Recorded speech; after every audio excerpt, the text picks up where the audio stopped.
Արցախը ինձ համար եղել է միշտ դրախտավայր։ Միշտ էլ մտածել եմ, որ Արցախը ունի լավ ապագա։ Ես Երևանում բնակվում եմ, բայց ապրում էի Արցախում։ Քարերը ժողովելու ժամանակն է, խոսքի ժամանակը չի, գործելու ժամանակն է։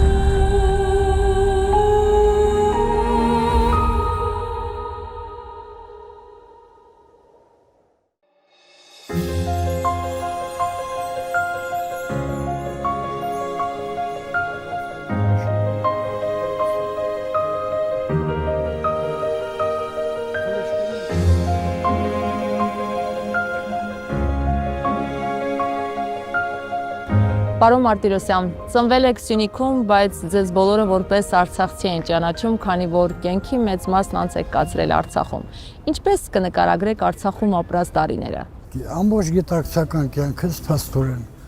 ապրել եմ Արցախում 33 տարեկանից չհաշված ինստիտուտը, որ ավարտել եմ Ստեփանակերտում, ապրել եմ Արցախում եւ պիտի ասեմ, որ ես ինձ համարում եմ արցախցի, որովհետեւ կայացել եմ որպես մարդ Արցախում, ինչի հասել եմ կյանքում Արցախում է դա տեղի ունեցել եւ Արցախը ինձ համար եղել է միշտ դրախտավայր։ Իսկ երբ տեղափոխվեցիք Արցախ, միանգամից որոշեցիք ապագան այնտեղ կառուցել։ Երբ 87 թվականին սկսեցին ստորագրահավաք կազմակերպել, ոչ լեգալ կերպով, ես աշխատում էի Կապանի դրամատիկ թատրոնում, այդ ժամանակ բուհ ավարտել էի։ Լսելով այդ ամեն ինչի մասին, մտածեցի, որ իմ ստորագրությունը նույնպես կարող է օգտակար լինել Արցախի անկախությանը։ Եվ ընտանիքով վեր եմ կացել տեղափոխվել Արցախ եւ 22 տարի ապրել եմ Վարձով, բայց երբեք չեմ մտածել Արցախը լքելու մասին։ Միշտ էլ մտածել եմ, որ Արցախը ունի լավ ապագա։ Հիմա էլ եմ այդ մասին, այդ կերպ մտածում։ Բոլորովին այլ էիք տեսնում Արցախի ապագան, նույնիսկ մեր հուսահատության պահերին միշտ ասում էիք, ախոխեք, ինչիք մտահոգվում, Արցախը թորքին է, ինյան չի, մեզ էիք փորձում հուսադրել, թե իսկապես դա էիք տեսնում։ Ես այդպես էլ մտածում էի եւ էլի մտածում եմ։ Մենք պարզապես մեծ քաղաքական խաղիզող ենք դարձել արցախցիներս, եւ ես կարծում եմ, որ մոտ ապագայում մենք կվերադառնանք Արցախ։ Անկախ նրանից, թե ուխտը Ադրբեջանի երկարավիզ ուխտը, ինչպես է Ստեփանակերտը հավերում։ Մենք արցախցի ենք, մենք հայ ենք, ավերված տեղանել մենք վերակառուցելու ենք եւ Արցախը Փյունիկ թռչունի նման նորից ճախրելու է իր պայծառ ապագայի մեջ։ Ես այդպես եմ տեսնում Արցախը եւ Արցախից ուղղակի քանի որ մայրը ներողամիտ է լինում։ Արցախը մեր մայրն է, ես կարծում եմ նա մեզ կների, ուղղակի թող մի քիչ սպասի մինչեւ մենք վերադառնանք Արցախ։ Ես էլ ձեզ հետ մեր հարցազրույցն եմ տեսնում այնտեղ։ Դե ամեն դեպքում Արցախը դա իրոք ինձ համար մի միջավայր էր, որտեղ թևեր են առել իմ երեխաները, հասունացել են, կրթություն են ստացել, ինքս եմ կայացել որպես մարդ, ես մինչև երկինք Արցախից շնորհակալ եմ ու երախտապարտ, որովհետև դա իսկապես դրախտ էր երկրի վրա։ Պարզապես մենք ապրելով դրախտում չէինք կարևորում նրա արժեքը, որովհետև ամեն օր դրախտում ապրելը դառնում է սովորական մի բան։ Հիմա երբ մենք դրախտից քշվել ենք, երևի թե բոլորս էլ զգում ենք այն խոր ցավը, թե ինչ ենք մենք կորցրել։ Ես ամեն գիշեր երազիս մեջ գնում եմ մեր տուն, լինում եմ Արցախում,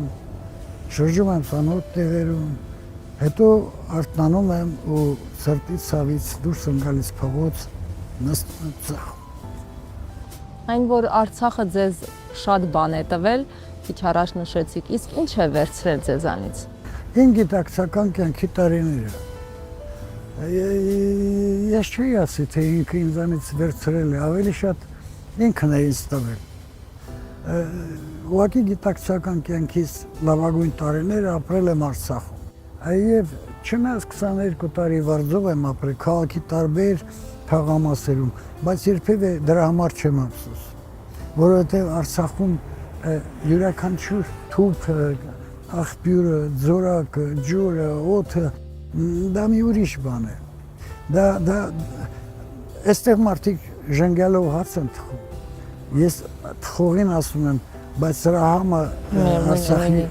ժենգյալով հացի համը չի տալիս։ Ասում է դե հա աստեղի խոտը, այդ կանաչեղենը ուրիշ համ ունի։ Իրոք այդպես է։ Արցախը դա իսկապես դրախտավայր է երկրի վրա։ Եվ այդ սուրբ հողը չի կարող լինել Ադրբեջանի դա։ Ես այդպես եմ զգում, այդպես եմ մտածում։ Գուցե սխալ եմ, բայց այդ հավատով ապրում եմ։ Այլապես կյանքը իմաստազուրկ է ինձ համար։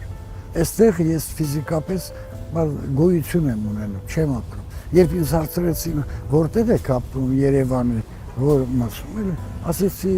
ես Երևանում բնակվում եմ, բայց ապրում էի Արցախում, ապրել մեծատարում։ Ասում են հիշելու համար մոռանալ է պետք։ Հնարավոր է մոռանալ այն ամենը, ինչի միջով անցել է արցախցին։ Դա մի քիչ պարադոքսալ է հնչում, մոռանալ դա չի նշանակում քո հիշողությունից դուրս հանել։ Պարզապես ետին պլան ես մաղում, որպեսզի կարողանաս շարունակել ապրել, բայց հիշողությունը միշտ քեզ հետ է։ Դանթեն ասում էր, չկա ավելի ողբալի բան, քան անցած երջանիկ օրերը հիշել։ Հիմա երբ մենք հիշում ենք Արցախում ապրած մեր յուրաքանչյուր օրը, սրտին մեծ կսկիծով ենք հիշում։ Իրոք մեզ համար ողբալի է այդ պայծառ գեղեցիկ օրերը, որ մտաբերում ենք։ Բայց նորից մնում եմ իմ կարծիքին, որ մենք միևնույն է արցախցին պետք է ապրի Արցախում։ Այլապես իմաստ չունի, կյանքը իմաստազուրկ է։ Մենք այստեղ ինչ ենք անում։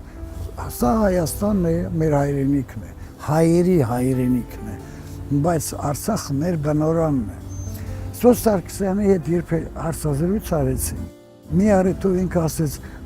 հայի ազնվական տեսակը արցախցին է։ Եվ իրականում այդպես էլ կա, արցախցիներից շատ բան ունեն սովորելու, թող որևէ մեկը չնեղանա, Հայաստանում շատ-շատերը սովորելու բան ունեն արցախցիներից։ Ասում են, հողը երբեք տիրոջը հուսախապ չի անում, պետք է միայն սիրել հողը։ Մենք բավականաչափ չսիրեցինք մեր հողը։ Չէ, ես այդ կարծիքին չեմ, մեր արցախցիները շատ հողին կարճած մարդիկ են։ Ուղղակի մենք մեր միամտությամբ, մեր պարզամտությամբ, մեր դյուրահավատությամբ մեծ քաղաքական խաղի զոհ ենք դարձել։ Ես այդ կարծիքին եմ։ Այն որ Արցախը Ադրբեջանը գրավեց, չկա այդպիսի բանը։ Դա արվել է զուտ նրա համար, որ ռուս խաղաղապահ կոչվածները լքեն Արցախը։ Դեռևս հունվար ամսին էր այն սատկածաղավնի թրծնելու պահին էր, այդ օրերին էր, որ ես կարծացի մի հարցազրույց, որտեղ ասվում էր քաղաքագետի խոսքը, ասում էր Միացյալ Նահանգները իմ ունեցած տեղեկություններով ամենաբարձր մակարդակով պլանավորում են հայաթափել Արցախը։ Դերևս հունվար ամսին։ Իսկ մարտ-ապրիլ ամսին Նիկոլի կինը ցույց տվեց այդ հիշում եք, տնից գնացողը իր հետ միայն կապոց չտանում էլի, տանում էր հիշողությունը, դառնությունը եւ այլն։ Այդ ամեն ինչ պլանավորած էր։ Դրա համար եմ ասում, մեծ խաղի զոհ են դարձել, բայց Արցախցին դա ուրիշ երևույթ է։ Արցախցին կարող է քարից խաղող ստեղծել, կարող է հողից, ես ինչ մնամ, դերախտել, չգիտեմ, ես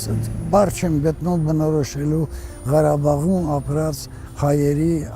հողասիրությունը, երկրասիրությունը, հայրենիքը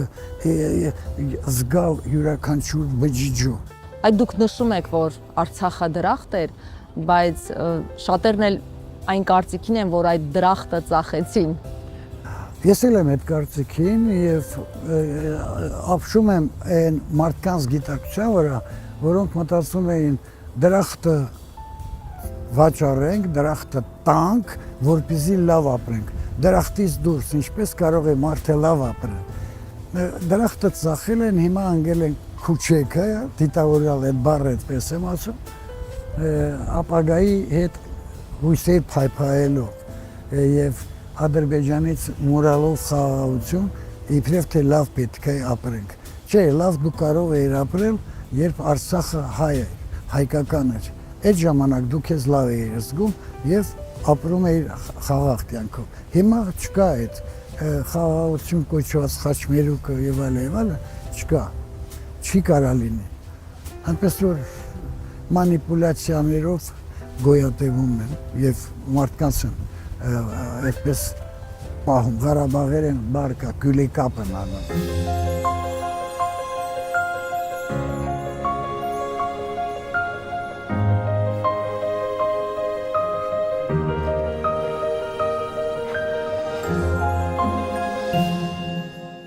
Պարոն Մարտիրոսյան, Արցախում գրեթե ամեն օր գրում էիք, հիմա էլ եք գրում։ Գանը քո հարցին կուզենայի այսպես պատասխանել, մտաբերելով Նահապետ Քուչակի հայրենիից այն մեկը, որտեղ ասում է, երբ ձուկնի ջրեն հանեն, ալվի ջուր ձգին նայապրի, երբ զիս կենեզատեն, կանսմերնեն այլ ճարչիլին։ Արցախը ինձ համար օվկիանոս էր, իմ տիեզերքն էր, իմ երջանկության հանգրվանն էր, դրա համար էլ այնտեղ ամեն ինչը ցանկացած տերևը, քարը, ջուրը, օդը, ամեն ինչը ինձ ոգևորում էր, ներշնչում էր, խանդավառում էր, դրա համար էլ ամեն օր գրում էի, ստեղծագործում էի։ Այստեղ ափնկած ձկան նման է, շնչահեղձ եմ լինում եւ խանդավառող ոչինչ չկա։ Դրա համար ոչինչ չեմ գրում։ Առայժմ։ Գուցե առայժմ, բայց այն ինչ տեսնում եմ ում համար գրեմ։ Եթե որևէ մեկը չի ուզում գիրք կարդա, որևէ մեկին արվեստը հետաքրքիր չի այստեղ, այս միջավայրում։ Իմ գոյությունը անիմաստ եմ տեսնում մեզ։ Ես այնտեղ էի եւ մնացել եմ Արցախում։ Դրա համար էլ իմ հոգին խռով է ինձանից։ Ֆիզիկապես ես այստեղ եմ, իսկ հոգից մնացել եմ։ Դրա համար էլ չի ստացվում։ Ժամերով սպիտակ թղթի առաջ նստում եմ ու կռիվ եմ տալիս ինքս հետ, հետո տեսնում եմ, որ ոչինչ չի գրվում։ Գրած տողն էլ իմ սրտով չի։ Չկա այն ներքին թրթիրը, որ ծնվում էր Արցախում։ Իսկ կիսած թողած գրքեր։ Ես Արցախում ցավոք սրտի թողեցի երկու գիրք, անտիպ գիրք, տպագրության պատրաստ գիրք, մեկը գեղարվեստական էր, մյուսը կինոարվեստի պատմություն էր, ուսումնասիրություն էր։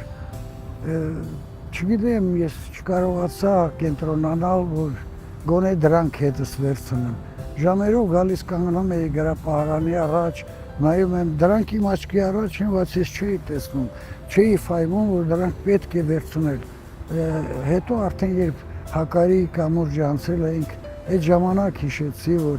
այսինչն եմ թողել, այնինչն եմ թողել, ու հիմա սրտի կսկիծով եմ հիշում այդ բանը։ Վերնագրել էիք արդեն։ Կինոյի գիրքը, այո, գոչվում էր կյանքը լուսախրձի մեջ։ Իսկ նա պատմածներ էր առայժմ բան վերնագիր չէր, աշխատանքային էր, դերևս վերջնական տեսքի չէի բերել։ Թողել եմ այնտեղ նաև իհարկե ոչ ավարտուն տեսքով գեղանկարչության նվիրված մի գիրքը տպագրեցի Արցախում, Յուղաներ Կարևի ջերմությունը։ Դա տպագրվեց բլոկադայի օրերին, գիշերները տղաները բանի դիզակի, երբ երաֆազ հոսանքեր լինում, գնում էին տպագրում։ Գեղարվեստի գեղանկարչության պատմություններ, իմ ուսումնասիրությունը, ես մտադիր էի երկու գրքով դա տպագրել։ Մեկը տպագրել էի, մյուսը այդպես դերևս կիսահում վիճակում է։ Բայց ցավում է, որ դրանք էլ են, դա էլ մնաց։ 90-ականներին ձեզ որպես գրող ճանաչում բերեց ապրում ենք էլի պատմածների ժողովածուն։ Եթե հիմա գրեիք այդ ժողովածուն, ինչպես կվերնագրեիք։ Էլի նույն վերնագիրը։ Միթե հիմա չենք ապրում էլի։ Սա կյանք չի, որ մենք ենք ապրում։ Բայց այն ժամանակ Արցախում էինք Այն վերնագրով։ ժամանակ էլ կյանքի բաց էր էլի կային։ Միշտ էլ կյանքում, մարդու կյանքում անթերի ոչինչ չի լինում։ Այդ թերություններով լիքն է մարդկային կյանքը։ Այն ժամանակ այլ հարցեր էին, որոնք ինձ մաղում էին դրան, որ ապրում ենք էլի։ Հիմա լրիվ ուրիշ խնդիրներ են, բայց դարձյալ վերնագիրը մնում է նույնը, ապրում ենք էլի։ Գրողը պիտի զբաղվի գրականությամբ, երգիչի երգարվեստով, ես ինչ բանա, կոշկակարը կոշկակարությամբ։ Այսօր Հայաստանում կոշկակարից բռնած մինչև նախագահ բոլորը զբաղված են քաղաքականությամբ։ Քաղաքականությունը սպանում է արվեստագետին, ինձ դա պետք չի։ Երկիրը կյանքը պետք է այնքան լավ լինի, որ երգիչը միայն մտածի երգարվեստի մասին։ Բայց քանի որ մեր կյանքը շատ վատը դեռ չի ամփոփվում ամբողջական, բառի բուն իմաստով, դրա համար բոլորը զբաղված են քաղաքականությամբ։ Իրենց գործը թողած։ Ցավը դրա մեջ է։ Հայաստանի Հանրապետության գրողների միության հետ համագործակցում եք, Հայաստանի Հանրապետության գրողների միության անդամ եք։ Դե ես Արցախում էլ գրողների միության միջոցառումների միշտ չէ, գնում էի մասնակցում։ Չեմ գտնում, որ գրողը միության արտադրանք է։ Գրողը ինքը ռուսերեն ասեմ, одинокий волк։ Ինքը միայնակ գայլ է եւ ստեղծագործելիս ինքը լինում է ինքը իր հետ։ Ոչ մի գրողների միության մարդուն գրող չի դարձնում։ Ընդամենը մի հավաքատեղի է, որտեղ իրար տեսնում են, շփվում են, մեկը մյուսից էներգիա է ստանում, ընդամենը։ Եթե կարևոր լուրջ միջոցառում է լինում, գնում են, եթե չէ, ես հիմա այնքան հոգնած եմ ամեն ինչ։ Տնից դուրս չեմ գալիս, աշխատում եմ տանը լինել։ Ընդամենը խանութ եմ գնում, թաղամասի ու ետ գալիս։ Եվ հիմա այս հարցազրույցին չէի ուզում մասնակցել, բայց քանի որ Արցախի հետ կապված է, դրա համար հաղթահարեցի այդ հոգեկան բարիերը, արգելքը, պատնեշը, եկա քեզ հետ հարցազրույց։ Շնորհակալ եմ։ Ես եմ շնորհակալ, որտեղ Արցախի մասին։ Սրանով դեռ չենք ամփոփում մեր զրույցը։ Խնդիր չի։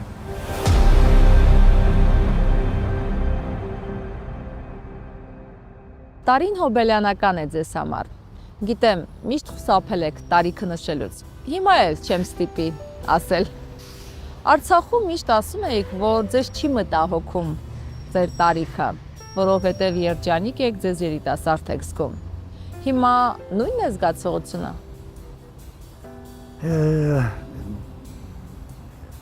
Չէ, զգացողությունը նույնը չէ, որովհետև այստեղ ամեն քայլափոխի, գրեթե ամեն քայլափոխի ինձ հիշեցնում են իմ տարիքը։ Բայց պետք է ասեմ, որ մարդկային կյանքում տարեց մարդու փորձը եւ երիտասարդի խանդավառությունը, երբ միահույս է, ներդաշնակ է, տալիս է հրաշալի արդյունք։ Սայատնովա ֆիլմի մեջ կա մի դրվագ ուստա դոստին ասում է Աշոկ Ֆաթուլային, շնորհալի մարդուն տարիքը շնորհք է պարգևում։ Այնպես որ չի կարելի մտածել, որ եթե տվյալ մարդը 70 տարեկան է, նա այլևս բանի պիտանի չէ։ Չէ, այդ մարդու ունեցած կյանքի փորձը կարելի է օգտագործել շատ ավելի լավ արդյունքներ ձեռք բերելու համար։ Իհարկե երիտասարդինն է ապագան, բայց երիտասարդը անփորձ է։ Ինքը այդ փորձը պետք է ստանա տարեց մարդուց։ Հետևաբար տարեց մարդու եւ երիտասարդի ուրեմն փորձառությունը, խանդավառությունը միասին տալիս է հրաշալի արդյունք եւ հրաշալի սահուն սերնդափոխություն։ Արցախում նման խնդրի առաջ չէի Արցախում կանգնում։ նման խնդրի առաջ չէի կանգնում։ Իսկ այստեղ չիմանալով դու ով ես, ինչ կարողությունների տեր ես, դիմում ես, ասենք թե աշխատանքի արդյոք, ասում են, «Վայ դու թոշակառու մարդ ես, գնա վայելիր քո հանգիստը»։ Առանց հասկանալու, որ դու դեռ շատ բան ունես տալու։ Կարող ենք ասել, որ հիմա քարերը ժողովելու հանգրվանում եք։ Ինձ համար այո, որովհետև ես այս իրականությունը տեսնելով չեմ կարծում, թե շատ երկար ճանապարհ ունեմ գնալու։ Ինձ համար քարերը ժողովելու ժամանակ։ Ցավոք սրտի։ Թեպետ մտահղացումներ շատ ունեմ, ծրագրեր շատ կան եւ անելիք եւ տալիք ես վստահ եմ, որ դե շատ ունեմ։ Ափսոսում եմ այդ ամեն ինչի համար, որ շատ բան հետս պիտի տանեմ։ 90-ականներին Արցախի համար ծանր օրերին ձեզ հաջողվել է ծիծաղ պարգևել մարդկանց, դառը իրականությանը հումորով նայելու հնարավորություն տալ, երբ ստեղծեցիք իշխան փառաբանիչի կերպարը։ Հիմա արցախցին ավելի շատ կարիք ունի հուսադրող խոսքի։ Ինչ կասեք նրան։ Գանը ժամանակները փոխվել է, հիմա այլ իրականություն է։ Բայց քանի որ դու քո խոսքի մեջ նշեցի, որ իմ բարագայում քարերը ժողովելու ժամանակն է, ես պիտի ետ վերադարձեմ քո խոսքով, քարերը ժողովելու ժամանակն է,